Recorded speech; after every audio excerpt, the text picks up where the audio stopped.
নমস্কাৰ মোৰ শুভাকাংক্ষীসকল তথা মিত্ৰসকল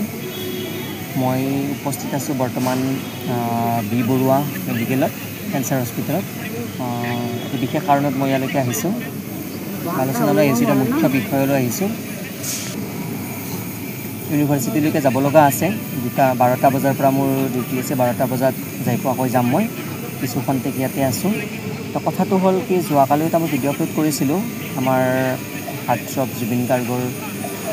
যি মৃত্যু পৰিকল্পিত মৃত্যু যি অনাকাংক্ষিত মৃত্যু সেই মৃত্যু সম্পৰ্কে তাত জড়িত হৈ থকা বহুখিনি তথ্য ওলাই আহিছে মানে এখন লিপিবদ্ধ স্ক্ৰিপ্টৰ দৰে গোটেইখিনি কথা প্ৰচাৰ হৈ আহিছে লিপিবদ্ধ স্ক্ৰিপ্ট এখন যাতে লিপিবদ্ধ কৰিছে কোনোবাই নাটক এখন পুংখানুপুংখভাৱে যেনেকৈ প্ৰথমতে নান্দী শ্লোক গাইছে নান্দী শ্লোকত মানে গ্ৰন্থ সমাপনৰ আৰম্ভণিৰে শুভাৰম্ভ কৰিছে প্ৰস্তাৱনাৰ পিছত আহিছে মুখৰ প্ৰতিমুখ গৰ্ভ বিমৰ্ষ নিৰ্বহন এনেকৈ এটা এটা সন্ধিৰ দৰে বস্তুবিলাক ওলাই আহি আছে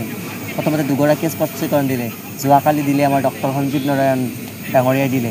লাহে লাহে এটা এটা গোটেইখিনি বস্তু ওলাই আহি তাৰমানে শেষত সম্পূৰ্ণকৈ লাহেকৈ সিদ্ধাৰ্থই দিব লাহেকৈ শ্যামকানু মহন্ত দিব সেনেকৈ তাৰমানে এখন লিপিবদ্ধ কোনোবা যেন ইয়াৰ মাজত আছে এনেকুৱা গোন্ধ এটা ওলাই আছে ইয়াৰ মাজত বিশেষ কোনোবা এজন বুদ্ধিজীৱী আছে বিশেষ কোনোবা বুদ্ধিজীৱী মানে কি এই বুদ্ধিজীৱীৰ কথা কোৱা নাই যি বুদ্ধিজীৱী যিয়ে গোটেইখিনি কাৰ্য পৰিচালনা কৰি আছে পুংখানুপুংখভাৱে তাত কোনো তাৰমানে সন্দেহ নাই কাৰণ চাওক আপোনালোকে গোটেই প্ৰক্ৰিয়াটো কেনেকুৱা ধৰণৰ হৈ আছে কোনোবাই সন্দেহ কৰিব বুলি ভিডিঅ'বিলাক এচিঙে স্কিপ কৰি ভিডিঅ'বিলাক আপলোড কৰি আছে সেই আপলোড কৰা ব্যক্তিগৰাকী কোন তাৰ লগতে সেই ছিংগাপুৰত হোৱা যি north east festival any festival সেই নৰ্থ ইষ্ট ফেষ্টিভেলত উপস্থিত থকা প্ৰতিগৰাকী ব্যক্তি এতিয়ালৈকেও পোহৰলৈ অহা নাই কোন তাত প্ৰেজেণ্ট আছিল কোন উপস্থিত আছিল এটা জানিব পৰা মতে আমাৰ অসমৰ মহাময়ী অভিনেত্ৰী নিকিতা গোস্বামীও তেখেত তো সেইদিনাই ঘোষিকা হিচাপে এইখন অনুষ্ঠানলৈ গৈছিল তেখেতে কিন্তু সেই জুবিন গাৰ্গৰ যেতিয়া আত্মদাহ কৰা হ'ল যেতিয়া দাহ দিয়া হ'ল তেখেতক সৎকাৰ কৰাৰ সময়ত কিন্তু কোনো উপস্থিত নাছিল যদি সেইখিনি উপস্থিত সময়ত তেখেতসকলে কি কৰিছিলে নিকিতা গোস্বামীও কিন্তু উপস্থিত হৈছে নিকিতা গোস্বামীয়ে কান্দিছে এই দুখত কান্দিছে যদিও তেওঁ এতিয়ালৈকে স্পষ্টীকৰণ দিয়া নাই তেওঁ গৈছিলে তেওঁ কি দেখিছিলে কি পৰিৱেশৰ সৃষ্টি হৈছিলে তাৰ লগতে সেনেকুৱা বহুকেইজনী আছে যোৱাকালি সন্দীপন গাৰ্গ ডাঙৰীয়া আহি উপস্থিত হৈছে আমাৰ অসমৰ এপিএছ তেখেতে কোনো এতিয়ালৈকে স্পষ্টীকৰণ দিয়া নাই কোন উপস্থিত হৈছে কোন গৈছে কি হৈছে কি পৰ্যায় আছে তাৰ লগত বহুখিনি ব্যক্তি জড়িত হৈ আছে যদি আমি ৰাইজ জুবিন প্ৰেমী ৰাইজ যদি আমি এনেকৈ সতৰ্ক নহওঁ যদি বস্তুখিনি একেবাৰে সহজভাৱে লওঁ তেতিয়াহ'লে এই কাৰ্যসূচী তাৰমানে 2-3 মাহ পিছত মকিমূৰ হৈ যাব কিন্তু আপোনালোকে বিশ্বাস ৰাখিব লাগিব নিজৰ ওপৰত যুঁজিব লাগিব এইখিনি প্ৰক্ৰিয়া তাৰমানে এনেকুৱা ৰহস্য গোন্ধ ওলাইছে তাৰমানে কোনেও একো পৰিকল্পনা কৰিব পৰা নাই কেনেকুৱা পৰ্যায়ত ঘটনাখিনি যাই আছে কোনখিনিত কেনেকুৱাকৈ তেওঁলোকে পৰিচৰ্যা কৰিছে কোনে কি কৰিছে তাৰমানে কোনে একো ক'ব পৰা নাই তাৰমানে আৰম্ভ কেনেকুৱাকৈ হৈছে কোনখিনিত কি দি আছে তাৰমানে কোনে একো ধৰিব পৰা নাই মানে মই এতিয়া সন্দেহ কৰিছোঁ তাৰমানে এই সিদ্ধাৰ্থ শৰ্মা ডাঙৰীয়া যিগৰাকী মেনেজাৰ আৰু শ্যামকানু মহন্ত তেওঁলোকৰ ওপৰতো কোনোবা এজন আছে মাষ্টাৰ মাইণ্ড যি মাষ্টাৰ মাইণ্ডে সম্পূৰ্ণখিনি পৰিচৰ্যা কৰিছে যেনেকৈ ফিল্ম এখনত যেনেকৈ হেকাৰ এজনৰ ওপৰত বিশিষ্ট হেকাৰ এজন থাকে যাৰ দ্বাৰা কাৰ্যখিনি সম্পূৰ্ণ কৰা হৈ থাকে সেনেকুৱা এজন বিশিষ্ট ব্যক্তি আছে আৰু আপোনালোকে জানে যে গৰিমা গাৰ্গৰ কথা আপোনালোকে কৈ আছিল কিয় লাইভ আহিছিল জুবিনদাৰ পেছৰ পৰা মই যোৱাকালি কৈছোঁ গৰিমা গাৰ্গৰ আপোনালোকে সন্দেহ কৰিব পাৰে আৰু কৰিব নোৱাৰে কিছুমান ক্ষেত্ৰত কাৰণ যিহেতু এগৰাকী স্বামীহাৰা পত্নী যি আমাতকৈ বেছি জুবিন গাৰ্গক ভাল পাইছিল জুবিন গাৰ্গৰ লগত নিতৌ সময় কটাইছিল নিতৌ সময় যিখিনি যাৰ কাৰণে জুবিন গাৰ্গৰ লগত যাৰ দ্বাৰা জুবিন গাৰ্গে এইখিনি সময়ত যিখিনি মৃত্যুৰ আগমুহূৰ্তলৈকে জুবিন গাৰ্গে যাৰ সঁহাৰি লৈ কামখিনি কৰি গৈ আছিল সেইগৰাকী ব্যক্তিক আপোনালোকে সন্দেহ কৰিছে হয় সন্দেহ কৰিব লাগিব সকলোকে সন্দেহৰ আওতাত আনিব লাগিব কিন্তু তাৰ মাজতো এটা কথা আছে কি পৰিস্থিতিৰ বাধ্যত পৰি জুবিন গাৰ্গৰ অৰ্ধাংগিনী আমাৰ আদৰৰ বৌ গৰিমা গাৰ্গ কি কাৰ্যত পৰি কি পৰিস্থিতিত পৰি তেওঁ এই জুবিনদাৰ পেজৰ পৰা লাইভ আহিব লাগিছে সকলো কথা আপোনালোকে লাহে লাহে গম পাব কিন্তু মানুহ আপোনালোক সকলোৱে সক্ৰিয় হৈ থাকিব লাগিব ইয়াৰ মাজত যে কিবা তদন্ত ৰহস্য আছে কিবা যাৰ তদন্ত সুচাৰুৰূপে পৰিচালনা হ'লেহে আমি সক্ৰিয় হৈ থাকিলেই তাৰমানে এইটো ওলাব আৰু এইটো একদম পৰিকল্পিত হত্যাকাণ্ড আপোনালোকে বিশ্বাস কৰিব পাৰে নহ'লে স্কিপ ভিডিঅ'সমূহ কোনেও নিদিয়ে আৰু তাত এনেকুৱা বস্তু নহয় যে কোনোবাই বিষয়বস্তুখিনি কিবা বেলেগ ৰূপত আকৃতি দিব বিচাৰি আছে মানে সম্পূৰ্ণ পৰিৱেশেই বেলেগ তাৰমানে যোৱাকালি কিবা এটা বেলেগ পৰিৱেশ আছিল আজি এটা বেলেগ পৰিৱেশ হৈ আছে আৰু লাহে লাহে আকৌ এটা বেলেগ পৰিৱেশলৈ গতি কৰি আছে তাৰমানে সম্পূৰ্ণ সমগ্ৰ পৰিৱেশেই বেলেগ আৰু হয়তো আপোনালোকক সকলোৰে মনত তাৰমানে সকলোৱে বেলেগ দেখাব পাৰে চেষ্টা কৰিব পাৰে যে আপোনালোকক এনেকুৱাকৈ বিভ্ৰান্ত কৰিব বিচাৰিব পাৰে আৰু সকলোকে ভয় খুৱাব পাৰে কিন্তু আপোনালোকে ভয় নাখাব কোনো এগৰাকী ব্যক্তিয়ে ভয় নাখাব যে এনেকুৱা যদি সঁচা তথ্য যেহেতু লাহে লাহে বাহিৰলৈ আহি আছে আহি আছে যদিও গোটেইখিনি তাৰমানে এনেকুৱা ৰূপ দিব বিচাৰিছিলে নহয় আমি কাণ্ডজ্ঞানহীনতাৰ কাৰণে জুবিন দাক ঢুকোৱা নাই, জুবিন দাৰ নিজৰ ভুলৰ কাৰণে ঢুকাইছে, সেইটো কথা নহয়। আপোনালোকে দেখিব জুবিন দাৰ গোটেই ভিডিঅ' কেইটা দেখিলে গম পাব তেওঁলোকৰ আলোচনা, তেওঁলোকৰ কথা বাৰ্তা প্ৰত্যেকটো কথাতে এটি ৰহস্যৰ গোন্ধ পোৱা যায়। সেয়েহে তালৈ যোৱা অসম এছ'চিয়েশ্যনৰ প্ৰতিগৰাকী ব্যক্তি যি জড়িত আছে এইখিনি কাৰ্যত সকলোকে কৈছোঁ আপোনালোকে মুখ খোলক আৰু আপোনালোকে সাৰি যাব নোৱাৰে এনে হওক, লাগিলে তাত সন্দীপন গাৰ্গে হওক, নিকিতা গোস্বামীয়ে হওক, শ্যামকানু মহন্তই হওক বা সিদ্ধাৰ্থ শৰ্মাই হওক, লাগিলে সঞ্জীৱ নাৰায়ণ ডাঙৰীয়াই হওক, তেখেতে স্পষ্টীকৰণ দিয়াৰ সময়ত তেওঁলোকে সকলোৱে ছ'চিয়েল মিডিয়া ইউজ কৰে। যোৱাকালি বা পৰহি কিয় তেওঁলোকে লাইভ দিব লগা হ'ল? তেওঁলোকে জুবিন দাক ঢুকোৱাৰ লগে লগে কিয় এটি লাইভ দিব নোৱাৰিলে? বাহিৰৰ মানুহবিলাকে যিমানখিনি বাহিৰত দূৰত থকা জুবিন দাৰ ফ্ৰেণ্ড তেওঁলোকে লাইভ দিছে, তেওঁলোকে টুইট কৰিছে, পষ্ট কৰিছে। আপোনালোকে কি কৰিছিল সেইখিনি সময়ত? আপোনালোকে গম পোৱা নাছিল জুবিন দাক ঢুকোৱা বুলি? আপোনালোকৰ পৰা এটি পষ্টো নাহিল। এতিয়া আপোনালোকে স্ক্ৰিপ্টখন ৰেডি কৰি লৈহে আপোনালোকে পৰিৱেশটোত যুঁজিবলৈ আহিছে। ইয়াৰ পৰাই গম পোৱা যায় সেইটো সম্পূৰ্ণ পৰিকল্পিত। গতিকে ৰাইজ সকলো সক্ৰিয় হৈ থাকক। এই কালপ্ৰিট কেইগৰাকীক যিকেইগৰাকী জড়িত আছে তেওঁলোকক আমি উচিত শাস্তি দিব লাগিব, নহ'লে আমাৰ অসমৰ এটি যি সোণৰ নক্ষত্ৰ, যি হীৰাতুল্য নক্ষত্ৰ, তাক যে তেখেতক কাৰো লগত তুলনা কৰিব নোৱাৰে এনেকুৱা সম্পদ আমি হেৰাইছোঁ। সেই সম্পদৰ হত্যাৰ যি সম্বৰণ লীলা, সেই লীলাক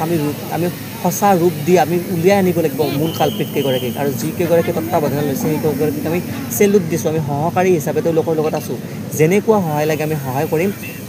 আৰু দ্বিতীয় কথাটো হ'ল আপোনালোকক সেইদিনা কালি ঘোষণা এটা দিছে যে জুবিন গাৰ্গৰ উদ্দেশ্যে কোনেও সমদল উলিয়াব নোৱাৰিব, কোনেও ধৰ্ণা দিব নালাগিব। আমি ধৰ্ণা নিদিওঁ, কিন্তু আমি মৌন প্ৰতিবাদ কৰিম। যদি মৌন প্ৰতিবাদতো কোনেও শিক্ষান্ত নহয়, মৌন প্ৰতিবাদত যদি আমাক কোনেও সঁহাৰি নজনায়, পিছত হ'লে আমি তীব্ৰভাৱে প্ৰতিবাদ কৰিবলৈ বাধ্য হৈ যাব লাগিব। কা আন্দোলনতকৈ ডাঙৰ প্ৰতিবাদ হ'ব আমাৰ অসমৰ যিটো মূৰ্ধন্যমণি, যিয়ে অসমখন এক কৰি থৈ গ'ল, যিয়ে অসমখন এক কৰাৰ প্ৰচেষ্টা চলাইছিল, যাৰ দ্বাৰাই আমাৰ অসমখনে বহুত উপকৃত হৈছিল, তেনেকুৱা সম্পদ এগৰাকীৰ কাৰণে আমি আন্দোলন কৰিবলৈ সাজু আছোঁ। কিন্তু প্ৰথমতে আমি মৌন প্ৰতিবাদ কৰিব লাগিব। আমি অসংখ্যাভাৱে আমি সকলো কাম কৰিব লাগিব। যিটো ধৰ্মশাস্ত্ৰত কোৱা আছে, প্ৰথমতে কি হৈছে, অহিংসা পৰম ধৰ্ম, হিংসা ধৰ্ম তথৈব চ। গতিকে প্ৰয়োজন হ'লে আমি পিছত হিংসাত্মক কাৰ্যতে যাব লগা হৈ পৰিব পাৰে, কিন্তু প্ৰথমতে কি কৈছে, অহিংসা পৰম ধৰ্ম। গতিকে আমি শান্তভাৱে প্ৰত্যেকটো ক্ৰিয়া কৰিব লাগিব। যিহেতু আমি সকলো দোষিত হৈ আছোঁ, সেয়েহে সকলোৱে সহায়জনক এই কাৰ্যটো সম্পূৰ্ণভাৱে স্পষ্টভাৱে কৰি লৈ যাওক, কিন্তু দোষীক উচিত শাস্তি দিব লাগিব। দ্বিতীয়তে অসম এছ'চিয়েশ্যনৰ মানুহ ইমান কাণ্ডজ্ঞানহীন, যিগৰাকী ব্যক্তিৰ কাৰণে যোৱাকালি আমাৰ ৰবি শৰ্মা ডাঙৰীয়াই কৈছে, যিগৰাকী ব্যক্তিয়ে এই কাৰ্য সম্পূৰ্ণৰূপে সুচাৰুৰূপে পালন কৰি আছিলে, যিগৰাকী ব্যক্তিৰ কাৰণে নৰ্থ ইষ্ট ফেষ্টিভেল আয়োজন কৰিছিলে, মূৰ্ধন্য মণিস্বৰূপ জুবিন গাৰ্গ, হাৰ্টছপ গল্ডিতা, তেখেত নোহোৱা হোৱাৰ পিছতে অসম এছ'চিয়েশ্যনে সম্পূৰ্ণ কাৰ্যসূচী পালন কৰিলে। আৰু সেই কাৰ্যসূচী চাবলৈ অসমৰ পৰা বিশিষ্ট গণ্যমান্য ব্যক্তিসকল গ'ল। যিকেইগৰাকী গণ্যমান্য ব্যক্তিক এতিয়ালৈকে সাক্ষাৎকাৰ দিয়া নাই, তেওঁলোকে কিয় গৈছিল, কি পৰিৱেশ পাইছিল, বা তেওঁলোক যোৱাৰ আগমুহূৰ্তত কি হৈছিল, বা যোৱাৰ পিছতো একো হোৱা নাছিল, সেই পৰিৱেশৰ বিষয়ে তেওঁলোকে একোৱে কোৱা নাই। গতিকে সেই বিষয়ে উচিত তদন্ত হ'ব লাগে। আৰু সেই অসম এছ'চিয়েশ্যনক আমাৰ ফালৰ পৰা বহিষ্কাৰ কৰিব লাগে, ৰাইজৰ ফালৰ পৰা তেওঁলোকক নস্যাৎ কৰিব লাগে। আৰু যি অসম এছ'চিয়েশ্যনে যিখিনি কাৰ্য কৰিছে, আমাৰ যি মুখ্য যি কেন্দ্ৰবিন্দু আছিল জুবিন গাৰ্গ, তেওঁকে নোহোৱা কৰি পেলালে। তথাপিতো তেওঁলোকৰ কান্ধত জ্ঞান নাহিল অলপ মানুহ, তেওঁলোকে সেই অৱহেলিত হৈ পৰিকল্পিতভাৱে যিখিনি কাৰ্য কৰিলে সেইখিনিতে তেওঁলোকে ক্ষান্ত থাকিল। আৰু এটি স্ক্ৰিপ্ট কৰি তেওঁ ৰচনা কৰা স্ক্ৰিপ্টৰ দ্বাৰা নাটকৰ দ্বাৰা তেওঁলোকে পৰিচৰ্য হৈ এই কাৰ্য সমাপন কৰিছে। গতিকে আমি সকলোৱে সক্ৰিয় হৈ থকাটো ভাল, আৰু সকলোৱে তীব্ৰ প্ৰতিবাদ সৃষ্টি কৰক। আপোনালোকে প্ৰতিবাদ কৰিব ওলাই আহিব নালাগে বৰ্তমান, কিন্তু আপোনালোকে প্ৰচাৰ কৰক, প্ৰকাশ কৰক, টুইট কৰক, ফেচবুক পোষ্ট কৰক, লাইভ দিয়ক, প্ৰত্যেকটো বস্তুতে টেগ কৰি আপোনালোকে প্ৰচাৰ কৰক। আৰু যিকেইগৰাকী মূল কালপ্ৰিট আছে তেওঁলোককো টেগ কৰক, আৰু তেওঁলোকক তীব্ৰ গৰিহণা দিয়ক। আৰু ভগৱান আছে, মনত ৰাখিব, আমাৰ অসমখন জাগ্ৰত শক্তিপীঠৰ দেশ, কামাখ্যা য়োনিপীঠৰ দেশ, কোনেও হাৰি যাব নোৱাৰে। কামাখ্যা মাক কোনেও হাৰি যাব নিদিয়ে। আৰু যি হত্যাকাণ্ড হ'ল, সেই হত্যাকাণ্ড কি সময়ত হৈছে গম পায়নে? দুৰ্গাৰ আৱিৰ্ভাৱৰ সময়ত, যি দুৰ্গাৰ প্ৰথমৰ পৰা দশমীৰ পৰ্যন্ত মধ্যমৰ সেই জুবিন গাৰ্গ, আমাৰ যাৰ ভক্ততুল্য, তেখেতক হত্যাকাণ্ড কৰিলে। সেই হত্যাত তেখেতক আমাৰ পৰা কাঢ়ি লৈ গ'ল। গতিকে দুৰ্গামাও কেতিয়াও শান্ত নাথাকে, মা কামাখ্যা কেতিয়াও শান্ত নাথাকে, তেওঁলোকক উচিত শাস্তি দিব। গতিকে আপোনালোকে সক্ৰিয় হৈ থাকক, সেই মহামায়াৰ মহাৰূপে সকলোকে সহায় কৰিব। আপোনালোকে জাগ্ৰত হৈ থাকক, জুবিন দাক সকলোৱে প্ৰাৰ্থনা কৰক, সকলোৱে যে কষ্ট কৰক আৰু নিজৰ কাৰ্যখিনি সম্পূৰ্ণৰূপে কৰক, যি কাৰ্যৰ দ্বাৰা আমি সফল হ'ব পাৰোঁ, দোষীক উচিত শাস্তি দিব পাৰোঁ। উই want to justice for Zubeen Garg. নমস্কাৰ। মাজত মোৰ দুটামান কথা ৰৈ গ'ল। আপোনালোকে যি কিছুমান কথা কৈছে গৰিমা বৌৰ ক্ষেত্ৰত, তেখেতক যি ট্ৰল কৰি আছে বা কিছুমানে সহায়ো কৰিছে, ছাপোৰ্ট কৰিছে, সেয়া আপোনালোকে তেনেকুৱা নকৰিব। কিয়নো তেওঁ কি পৰিস্থিতিত সেই কাৰ্য কৰি আছে আপোনালোকে জানি ল'ব। এগৰাকী স্বামীহাৰা পত্নী, তেওঁ কি পৰিস্থিতিত কৰিছে, তেওঁ কোনে প্ৰেছাৰ দিছে, তেওঁ কোনোবাই সেই কৰি আছে নেকি, বা মেনিপুলেট কৰিছে নেকি এই কথা চাব আপোনালোকে আৰু তেখেতৰো ব্যক্তিত্ব আছে নিজৰ ব্যক্তিগত বিবেক আছে তেওঁ কি পৰ্যায়ত চিন্তা কৰিব পাৰে আপোনালোকে সকলোৱে জানে গতিকে তেওঁক যে কোনোবাই মেনিপুলেট কৰিব পাৰে সেইখিনি কথাও আপোনালোকে ভাবিব আৰু বৰ্তমান সময়ত এনেকুৱা হৈছে তেওঁ কি সিদ্ধান্ত ল'ব কোনো তাৰমানে তেওঁ একো ভাবিব পৰা নাই গতিকে কিছু সময় অপেক্ষা কৰক অপেক্ষা কৰি আপোনালোকে নিজৰ কাৰ্যখিনি কৰি যাওক গৰিমা বৌ হঠাৎ ডিচিশ্যন ল'ব আৰু দ্বিতীয় পৰ্যায়ত গৰিমা বৌ যি জুবিনদাৰ লাইভ একাউণ্টছৰ পৰা লাইভ আহিছিল সেইটো জি পেজৰ পৰা লাইভ আহিছিল সেইটোতো কোনোবাই প্ৰিডমিনেণ্ট কৰিছে এইটো কোনোবাই মেনিপুলেট কৰিছে কোনোবাই ষ্ট্ৰেছ দিছে দিয়াৰ কাৰণে তেওঁ এইটো কাৰ্য কৰিছে আপোনালোকে অপেক্ষা কৰক গৰিমা বৌ কাৰ্য কৰিবৰ কাৰণে সময় সাপেক্ষে তেওঁ কাৰ্য কৰিব কাৰণ তেওঁ এগৰাকী সক্ৰিয় নাৰী তেওঁ নিজৰ স্বামীক হেৰাইছে তেওঁ কেতিয়াও মৌন হৈ নাথাকে আপোনালোকে জানিব আৰু তেওঁ সকলো জানি বুজি হয়তো তেওঁ এইখিনি সময় কিছু সময় মৌন হৈ আছে কাৰণ কোনো এগৰাকী স্বামী হাৰা পত্নী বা পত্নী হাৰা স্বামীয়ে হঠাৎ তেওঁ কোনো ডিচিশ্যন ল'ব নোৱাৰে তেওঁ অকণমান সময়ৰ প্ৰয়োজন হয় গতিকে আপোনালোকে সক্ৰিয় থাকক আপোনালোকে নিজৰ কামখিনি কৰি যাওক গৰিমা বৌ তেওঁৰ কামখিনি কৰিব আপোনালোকে বিশ্বাস ৰাখক তেওঁৰ ওপৰত জুবিনদাৰ ওপৰত সত্তাটোৰ ওপৰত বিশ্বাস ৰাখক কাৰণ তেওঁ অৰ্ধাংগিনী হয় জুবিনদাৰ নামত যিয়ে সেইটো সেন্দুৰ লৈছিল তেখেতে সেইটো কাম কেতিয়াও কৰিব নোৱাৰে হয়তো কিছুমানে কৰিব পাৰে কিন্তু আমি গৰিমা বৌৰ ওপৰত বিশ্বাস ৰাখিছোঁ আকৌ এটি কথা যে শিল্পী সমাজৰ ক্ষেত্ৰত মই ক'বলৈ ওলাইছোঁ বহুতে প্ৰতিবাদ কৰিছে বহুতে পোষ্ট কৰিছে কিন্তু কোনোবা এজন শিল্পীক এগৰাকী শিল্পীক যেতিয়া কোনোবাই বেয়াকৈ কয় গোটেই শিল্পী সমাজে ওলাই আহি গোটেই শিল্পী সমাজে টুইট কৰে প্ৰতিবাদ কৰে তেওঁলোকে নিজৰ ভাষ্য দিয়ে এজনকৈ আমি গোটেইকেইগৰাকী পাই আছোঁ কিন্তু গোটেইখিনি একত্ৰিত হোৱা নাই এতিয়ালৈকে আপোনালোকলৈ মই অনুৰোধ জনাইছোঁ যেনেকৈ আমাৰ কি আছিল ৰবি শৰ্মা ডাঙৰীয়া প্ৰস্তুতি পৰাশৰ যোৱাকালি গীতালী বাই ক'লে জুবলি বাই ক'লে গোটেইকেইগৰাকী আমাৰ এগৰাকীকৈ গোটেইগৰাকী নিজৰ ভাষ্য অৰ্পণ কৰি আছে তেওঁলোকে নিজৰ অভিমত প্ৰদান কৰি আছে সেনেকৈ প্ৰত্যেকগৰাকীয়ে যাতে তীব্ৰ প্ৰতিবাদ সৃষ্টি কৰে শিল্পী সমাজে জাগ্ৰত হয় যাতে গোটেইখিনিক আমাক সহায় কৰে সকলোৱে জাগ্ৰত হয় যাতে জুবিনদাৰ ন্যায়ৰ কাৰণে আপোনালোকে প্ৰাৰ্থনা কৰে যিগৰাকী ব্যক্তিৰ কাৰণে ন্যায়ৰ প্ৰাৰ্থনা কৰিব লগা হৈছে আমি ভবাই নাছিলোঁ কল্পনা কৰা নাছিলোঁ সেয়ে গোটেই সকলো ব্যক্তিয়ে ওলাই আহক শিল্পী সমাজ ওলাই আহক শিল্পী সমাজ জাগ্ৰত হওক যিগৰাকী শিল্পীলৈ তেনেকুৱা হৈছে আৰু আপোনালোকৰ লগত নহ'ব মানে নাই কাৰণ আপোনালোক নগণ্য বুলি ভাবে যে জুবিনদাৰ দৰে শিল্পীৰ ক্ষেত্ৰত তেনেকুৱা হ'ব পাৰে এতিয়া আপোনালোকৰ